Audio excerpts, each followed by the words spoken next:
창세기 7장 1절로 5절의 말씀입니다. 창세기 7장 1절로 5절의 말씀을 저와 여러분이 한 절씩 교독하시고 5절은 합독해 보시겠습니다.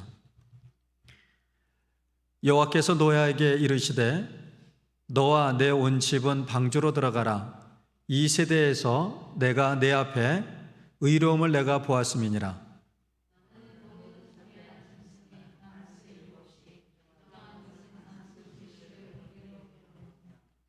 공중의 새도 암수 7씩을 데려와 그 씨를 온 지면에 유전하게 하라.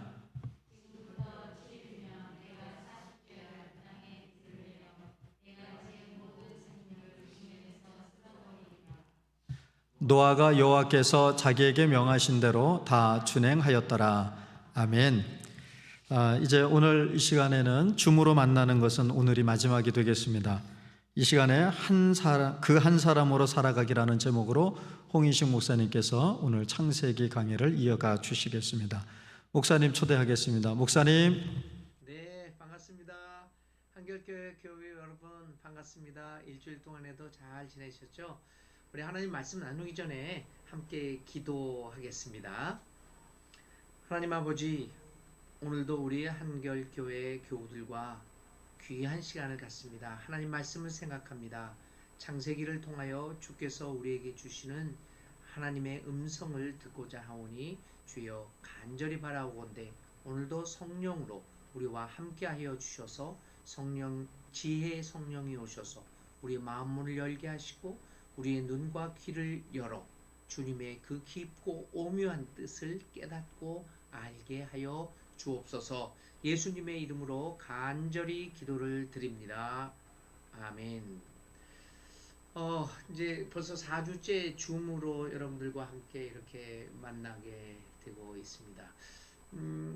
이 줌으로 만나는 것이 처음에는 참 어색하고 저도 이렇게 이 줌을 통해서 사람을 보지 않고 대면하지 않고 컴퓨터를 보면서 이야기하는 것이 굉장히 어색하기도 하였지만 점차 시간이 가면서 조금 그런 것이 익숙해지면서 이런 것들도 나름대로 의미가 있다 이런 생각을 하게 됩니다. 오늘 우리들이 생각해 볼 말씀은 이제 사실은 창세기 6장부터 9장까지 있는 얘기, 우리가 너무나 잘 알고 있는 그 홍수에 대한 이야기가 되겠습니다. 우리가 이제 이 창세기를 쭉 보면서 창세기는 사람들이 살아가는 모습이 어떤가라고 하는 것을 깊이 묵상하면서 쓰여진 기록이지요. 그래서 오랜 세월 동안 쓰여진 것이기 때문에 하나님이 우리에게 주신 삶의 지혜가 차곡차곡 누적되어 있는 것이다. 그래서 굉장히 깊이가 있는 메시지를 주고 있는 것이 이 창세기의 내용입니다. 특별히 오늘 우리들이 생각하고자 하는 것은 이제 인간의 죄와 그 죄에 대한 결과에 대해서 이 창세기 6장부터 7장, 8장, 9장에 걸쳐서 생각을 해 보려고 합니다. 한번 이 복습하는 그 기분으로 다시 한번 보겠습니다. 인간이 어떤 잘못들을 저질렀고 또 뭐 잘못보다는 우리 삶의 오류들이 어떻게 증폭되어져 가는가라는 것을 한번 살펴보도록 하겠습니다. 우리가 에덴에서 먼저 행복한 삶을 살아갔는데 이 에덴에 살던 아담과 하와가 잘못을 저지릅니다. 아까도 말씀드린 것처럼 삶의 오류가 발생하게 됩니다. 하나님께서 먹지 말라고 하는 선악과를 따먹게 되죠. 어찌 보면 이 선악과를 따먹는 행위는 자기가 자기 자신에게 어떤 행위를 하는 것이라고도 볼 수가 있습니다. 먼저 우리는 살아가면서 많은 잘못과 실수와 오류를 하는데 오류를 범하는데 그 오류의 종류들이 여러 가지로 나눌 수 있을 것입니다. 그 오류가 발생했을 때 그 대상이 누구냐에 따라서 아마 그 오류의 종류를 우리가 분류할 수 있지 않을까 이런 생각을 해봅니다. 어떻게 보면 에덴에서 선악과를 따먹은 것은 이제 하나님을 대상으로 하기는 했지만 이제 스스로가 잘못을 저지르게 된 것입니다. 그래서 이 잘못의 그 결과를 에덴에서 쫓겨나는 것과 같은 자기 삶의 이 자기 스스로가 감당해야 했습니다. 우리들이 많이 저지르고 있는 오류는 우리를 망가뜨립니다. 우리 자신을 망가뜨리기도 합니다. 죄라고 하는 것은, 잘못이라고 하는 것은 다른 어떤 것보다도 나의 삶을 파괴합니다. 거짓말을 합니다. 그 거짓말이 다른 사람을 불행하게 만들기도 하지만 무엇보다도 내 자신의 삶을 파괴한다는 사실을 우리는 많이 잊어먹고 있습니다. 에덴의 첫 번째 이 죄는 자기 자신의 삶에 있어서 큰 문제를 가져오게 만들었고, 자기 자신의 삶에 대하여 갈등을 겪으며 또 이렇게 하나님을 스스로 피하게 되는 그러한 결과를 낳게 되었습니다. 그런데 인간의 죄는 인간의 이 잘못과 실수와 오류는 자기 자신에게만 미치는 것이 아니라 이제 그 대상이 확대되는 것을 우리가 볼 수가 있습니다. 창세기 3장과 4장을 거쳐가면서 그 죄는 점차 확산이 되면서 그 대상이 이웃이라는 것으로 번져가게 됩니다. 가인이 아벨을 죽입니다. 자기 자신에 대한 문제에서 벗어나서 이제는 자기의 이웃, 자기의 형제인 아벨을 죽이게 됩니다. 이웃으로 이 죄의 결과가 확산되어져 가는 것을 봅니다. 저는 참 무섭습니다. 사실 나한테만 국한돼서 나에게서만 끝나는 것이 아니지 않습니까? 이 죄라고 하는 것은 이웃에게도 해를 끼칩니다. 그러므로 우리가 삶을 살아가면서 죄의 문제를 좀 더 진지하고 좀 심각하게 살펴보아야 합니다. 모든 것이 나만으로 끝나는 것이 아니라 그것이 이웃에게도 영향을 미치게 된다는 사실을 오늘 우리들은 진지하고 심각하게 생각해 보아야 할 것입니다. 그런데 이제 이 가인이 아벨을 죽임으로써 이웃에게로 확산되었던 인간의 죄는 점점 더 그 도를 더해가고 이제 그 전 사회로 확대됩니다. 나에게서 비롯되었던 그 죄의 결과가 이웃에게로 확장이 되고, 그 이웃에게로 확정된 그 죄의 결과가 결국은 온 사회로 확대되게 됩니다. 전 사회로 확대됩니다. 그것이 이제 창세기 6장 이후의 기록에서 말씀하고 있는 것이 아니겠습니까? 결국 이제 하나님이 이 세상을 멸하시기로 결정하게 된 그 마음을 잡수시게 된 것은 다른 어떤 것이 아니라 사회적 악 때문입니다. 창세기 6장에서 이 세상의 모습을 보면서 악이 만연되어 있다. 악이 이 사회가 온통 이 악으로 뒤덮여 있다고 하는 것을 강조하게 됩니다. 정말 무서운 것은 이 죄가 구조화되고 사회화되었을 때 가장 무서운 것 아니겠습니까? 이 구조적인 죄는 개인적인 죄를 능가합니다.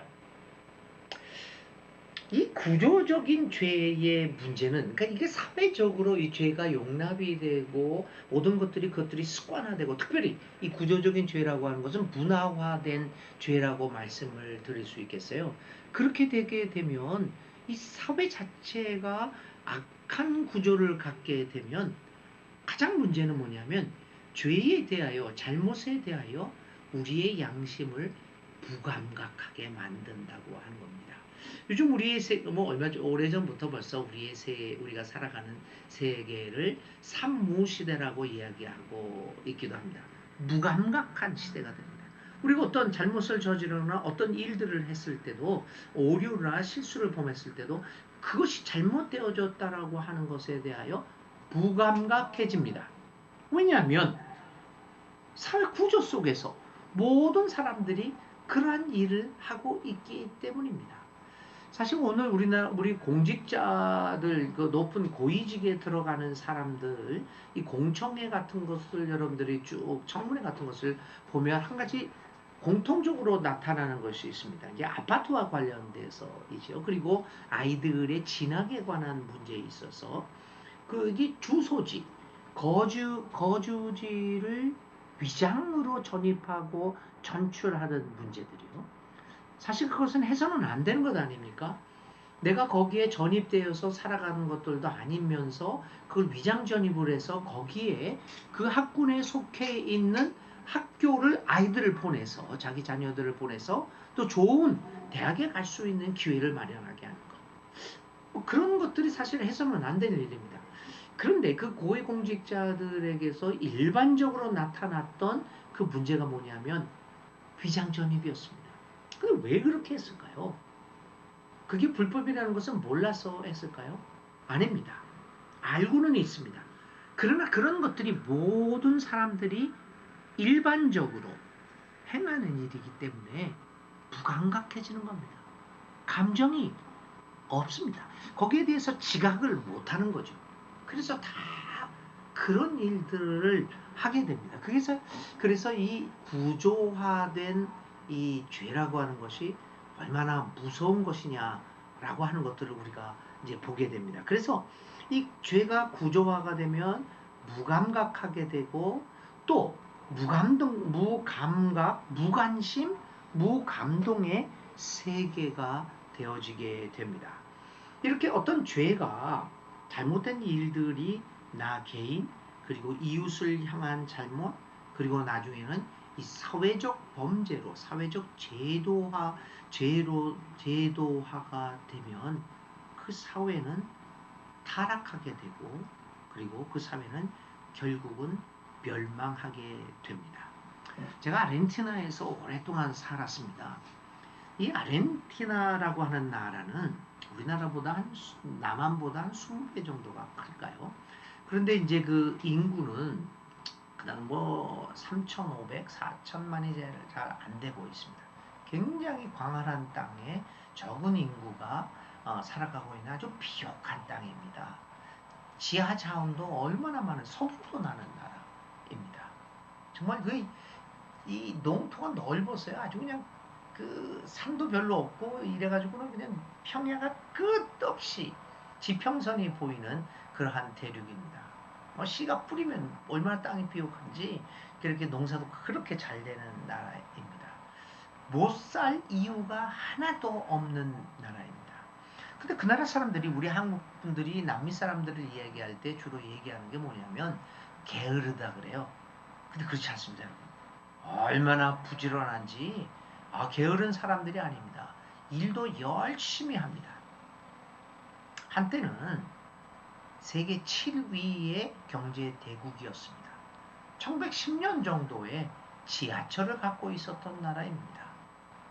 그렇게 세계 최고의 경제 대국이었고 잘 살던 나라가 뭐 굉장히 못 살게 되고 이 빈곤율이 뭐 30%가 넘는 그러한 참혹한 나라가 되었습니다.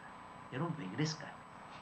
그런 부지런한 국민들, 일 잘하는 국민들, 아주 그리고 그 나라 사람들이 참 머리들이 좋습니다. 과학자도 노벨 평화상은 물론이고요, 화학상, 뭐 생물학상, 그리고 문학상 받은 사람들도 많습니다. 그 나라가 왜 이렇게 못 살게 되었을까요? 이유는 딱 한 가지입니다. 부패한 정치 세력입니다. 얼마나 부패됐는지.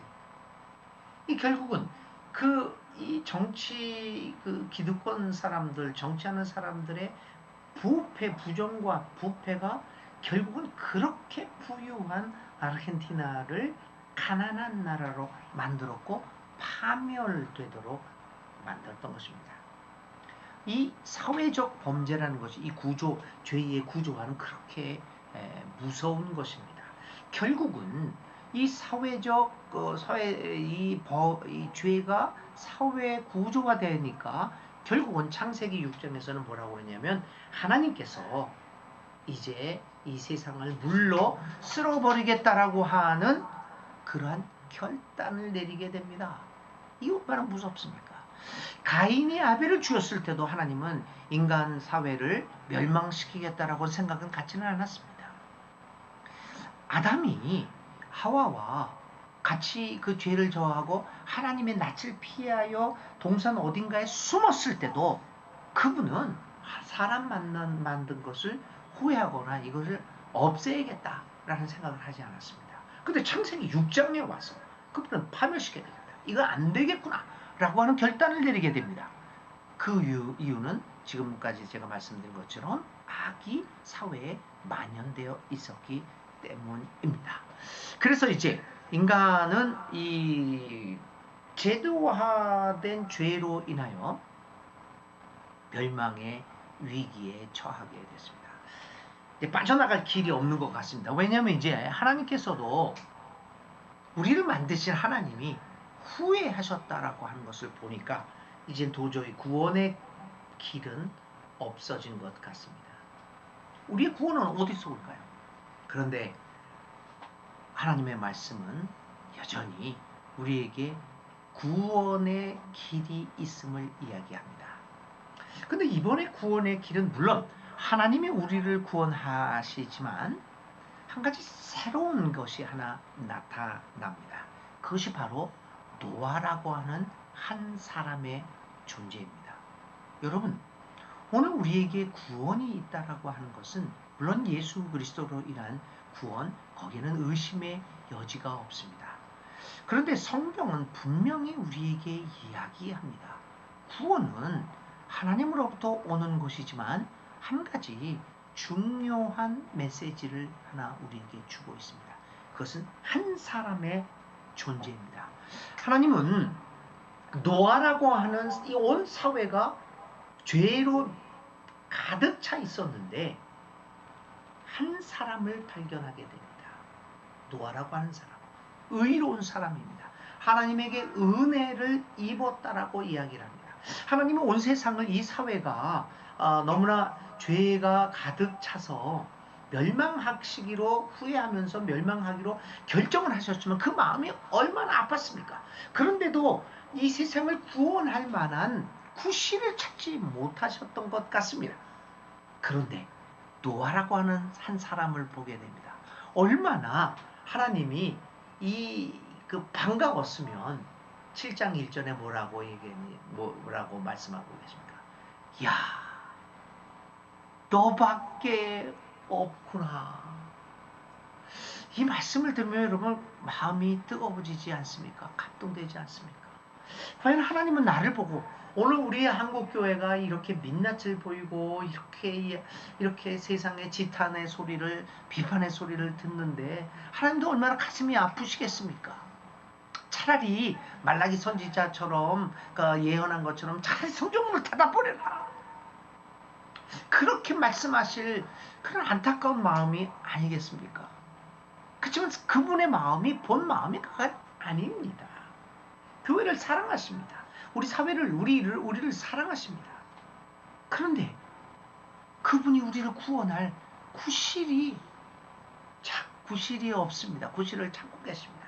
그러다가 노아를 발견하고 얼마나 반가웠으면 야, 너밖에 없구나. 여러분, 오늘 이와 같은 한국교회를 보면서 예수님이, 우리 하나님이 한결교회를 보면서 야, 너밖에 없구나. 한결교회밖에 없구나. 나를 보면서 너밖에 없구나. 너밖에 없으니 너를 봐서 이 세상을 구원하겠다. 한결교회 너밖에 없지만 그러나 너를 봐서 이 교회를 내가 다시 회복시키고 내가 다시 살리겠다 라는 마음을 갖지 않으실까요?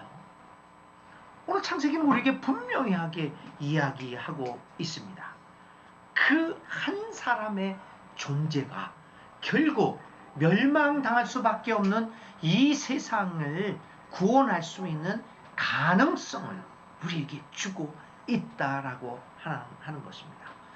한 사람의 존재가 얼마나 중요하다 하는 것입니까? 조금 있다가 보면 이제 또 창세기 12장, 13장 이렇게 쭉 넘어가다 보면 이제 그 유명한 소돔과 고모라의 멸망이 나타나지요.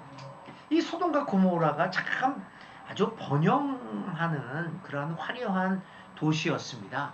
그러니까 잘 사는 도시였다는 것이죠. 그런데 그 도시가 멸망하게 됩니다. 그 멸망하는 원인은 별다른 게 아니었습니다. 노아의 시대처럼 노아의 시대가 완전히 엉망이었잖아요. 그럼 소돔과 고모라는 노아가 살고 있는 시대보다 더 악한 것이었습니까? 뭐 그렇지 않습니다. 서로 비슷하게 사회적으로 모든 구조 속에서 악한 사회였습니다. 그러기에 하나님께서 멸망시키려고 작정을 했던 거죠. 사회 악이니까요. 그런데 노아의 시대에서는 결국은 구원을 받습니다. 방주를 통해서요. 이 소돔과 고모라는 멸망을 받습니다. 근데 이 소돔과 고모라의 멸망의 원인이 어디 있을까요? 그들이 저지른 죄악 때문이었을까요? 물론 그렇습니다. 그들이 저지른 죄악이 심판의 원인을 제공한 것은 틀림없습니다. 그럼에도 그들이 결국에 파멸할 수밖에 없었던 이유는 자명합니다. 노아와 같은 사람이 없었기 때문입니다. 사람이 없어서 멸망당한 겁니다.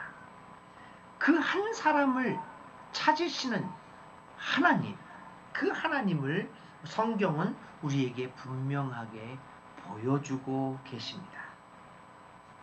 한 사람의 타락으로 우리의 인류에게, 우리에게 죄가 들어왔습니다. 한 사람의 의로운 행위로 우리에게 구원이 왔습니다. 한 사람의 타락으로 우리에게 죽음이 왔지만 한 사람의 의로운 행위로 우리에게 생명의 길이 열려졌다는 것을 우리는 잘 알고 있습니다. 바울의 신앙 고백이지요. 한 사람의 그 타락과 한 사람의 의로운 행위가 얼마나 중요하다라고 하는 것들을 오늘 창세기 6장 이하의 말씀을 통해서 우리는 보게 됩니다. 오늘 이 저녁에 하나님은 우리를 부르고 계십니다. 그 한 사람으로 살아가라고 이야기를 하고 있습니다. 오늘 한국교회가 코로나19 이후에 민낯을 보이고 이 사회에서 신뢰를 잃어버리고 여러 가지 갈 길을 모르고 어떻게 해야 될지 모르겠다라고 하는 여러 가지 절망적인 이야기들을 많이 듣습니다.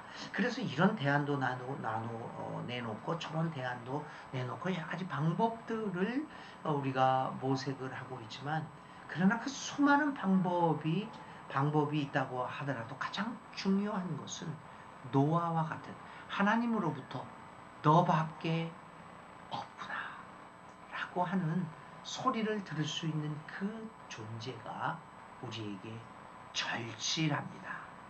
오늘 우리가 그 존재로 살아가고 있는가?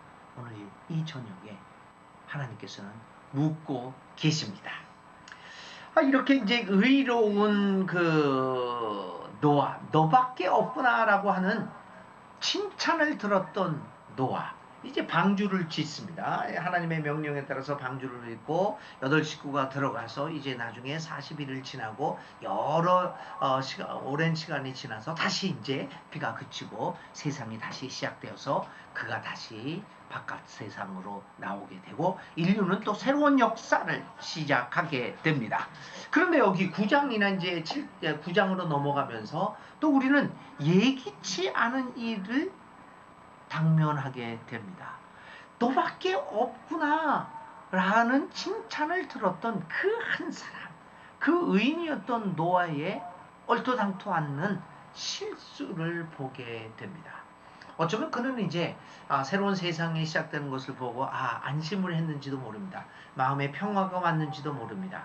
안정된 삶을 살기 시작했는지도 모릅니다. 그런데 이 안정된 삶을 살았던 이 노아가 마음이 여유가 있었던지 포도주를 마시고 그만 실수를 하게 됩니다. 실수를 하게 되면서 벌거벗은 모습으로 그가 어떻게 보면 이제 추태를 뿌렸다라고 그랬을까요? 하여튼 정신없는 일을 자행을 하고 말았습니다. 근데 문제는 여기서 발생하는 것이 아닙니다. 그 그가 실수를 벌였다, 저질렀다고 하는 것에 성서의 메시지가 있는 것이 아닙니다.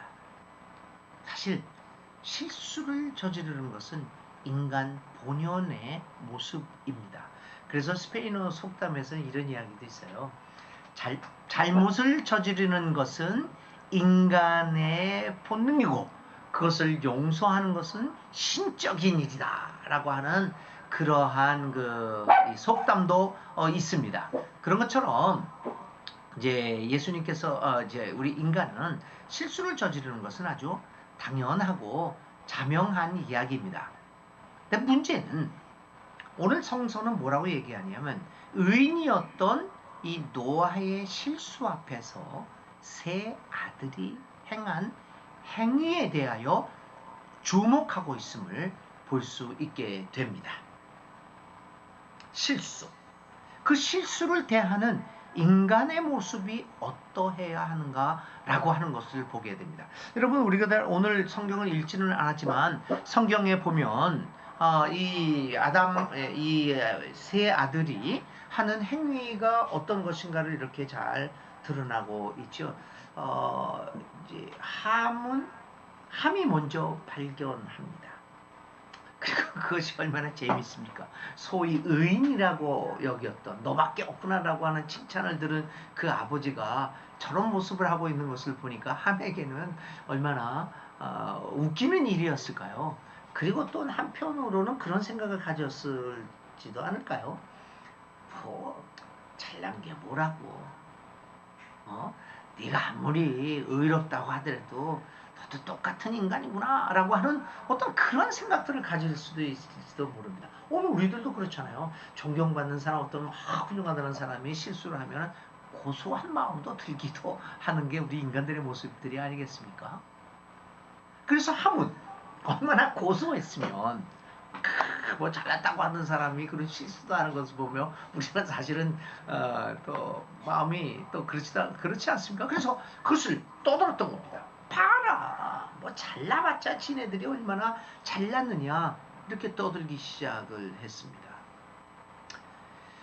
이 다른 아들 야벳과 셈이라고 하는 아들이 그 이야기를 듣습니다. 그런데 그들은 함과는 전혀 다른 행동을 합니다. 아버지가 실수한 것은 변함없는 사실입니다. 그 잘못된 행위 앞에서 셈과 야벳은 성서는 뭐라고 이야기를 하냐면 셈과 야벳이 얼굴을 돌렸다라고 얘기합니다. 안 봤다고 얘기합니다. 그리고 뒷걸음을 쳐서 옷을 가지고 들어가서 벌거벗은 아버지의 몸을 가리고 그리고 모시고 나옵니다. 얼굴을 돌리고 뒷걸음을 쳐서 옷으로 가리는 행위, 이 세 가지 행위. 얼굴을 돌리고 뒷걸음치고 몸을 가려주는 이 행위가 결국은 하나님 앞에서 의롭다 하는 그 인정을 받게 됩니다. 노아와 같은 이 세상을 구원하게 되는 동기를 주었던 노아와 같은 의로운 사람도 실수를 범합니다. 그 실수 앞에서 두 아들 셈과 야벳이 했던 행동들이 오늘 우리 사회를 행복한 사회로 만들어가고 우리 사회를 구원의 희망이 있는 세상으로 만들어갈 수 있을 것입니다. 이런 행위들을 보면서 하나님은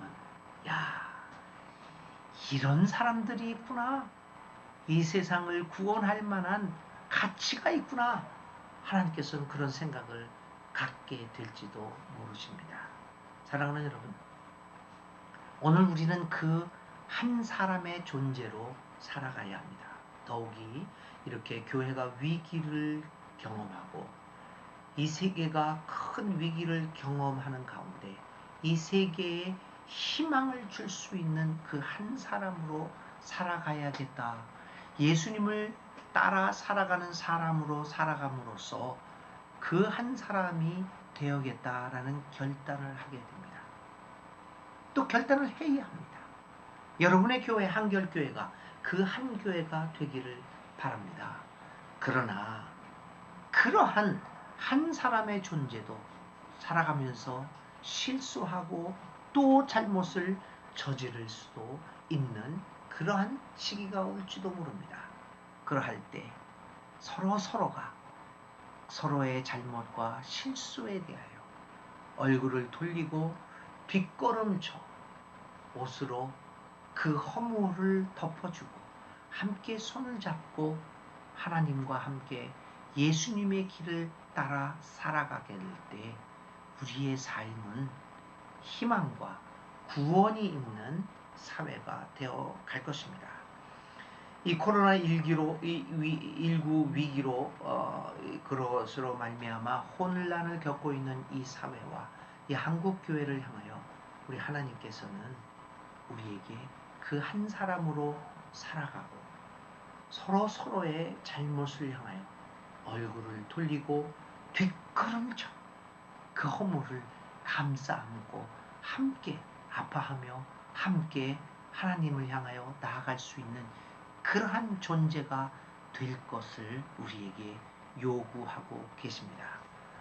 사랑하는 한결교회 교우 여러분, 그리고 이 방송을 듣는 모든 교우 여러분, 오늘 우리는 진정 그 한 사람으로 살아가고 있습니까?